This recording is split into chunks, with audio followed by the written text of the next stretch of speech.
silence to me is a kind of noise.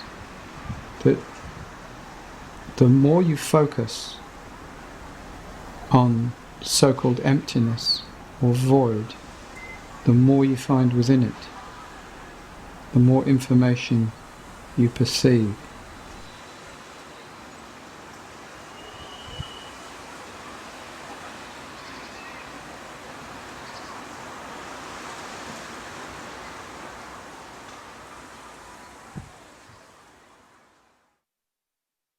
You could argue that sound doesn't actually exist. It's always in a state of emerging or decaying. It's never actually there. Hundreds of years ago, sound was described as one of the dark senses and was regarded as inferior. Leonardo da Vinci thought it was inferior. I've been a writer and a curator and a musician and a composer, and I don't think of myself as a sound artist. You know, my ambition when I was very young, even before I was a teenager, was to be a rock and roll star. But one thing I do remember from my childhood was being very frightened of sound.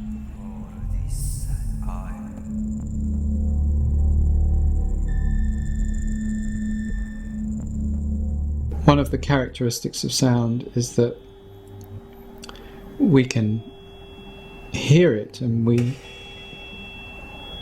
interpret it, even though we don't necessarily see its source.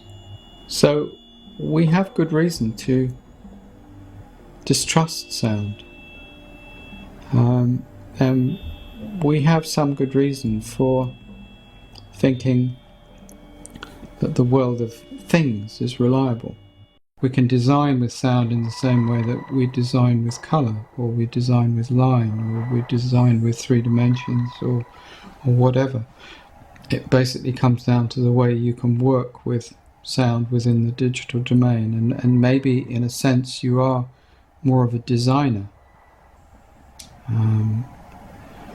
than you are a composer in the traditional sense. Yeah. Also, of course, you've got the very clear difference of either working within the space of the computer, which is a kind of non-space, or working in the air of rooms. The fact that you can generate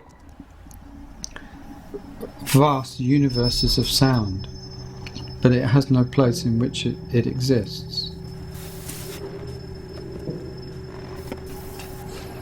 That's a very different way of working than say, playing a violin, where you're just,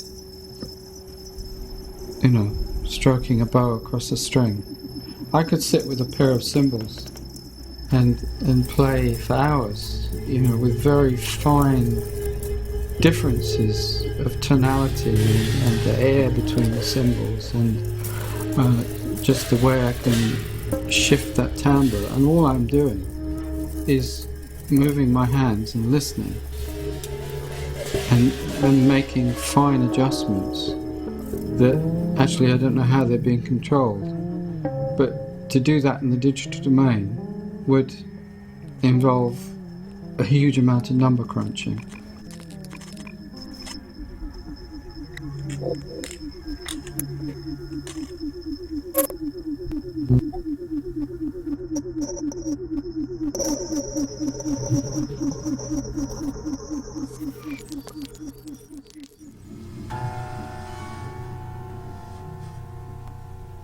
I think we're just at the beginning of trying to understand the differences between working in the digital domain and working with analog.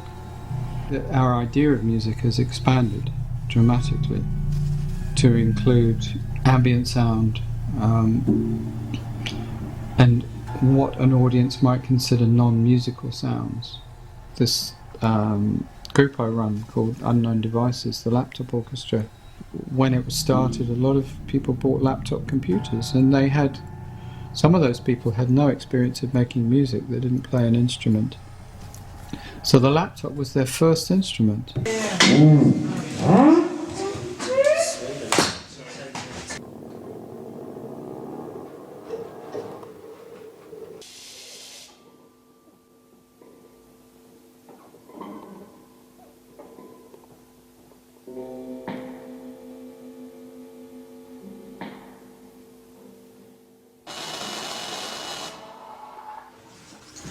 What have you got? Just sort of jangly things. Jangly things. Okay. Buttons. You could go over there. When I started directing these improvisation sessions at London College of Communication, there were no preconceptions, there were no standards set up for what you had to be capable of doing or what you had to bring. And so it was as much a surprise to me as it was to them when they all turned up with their various devices. That's why I called the group Unknown Devices, because you never knew what people were going to bring.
You try and find a common language, don't you? You try and find a place where, I think it's what Alistair said, you know, you find a place. That's enough, really. A place where you can kind of be together. But then also it's nice to push it sometimes. You know, and go too far and push people into areas that maybe they don't want to go. And then just cut out. Digital technology reconstitutes sound as numbers. And gosh. Should we Just a break for a second.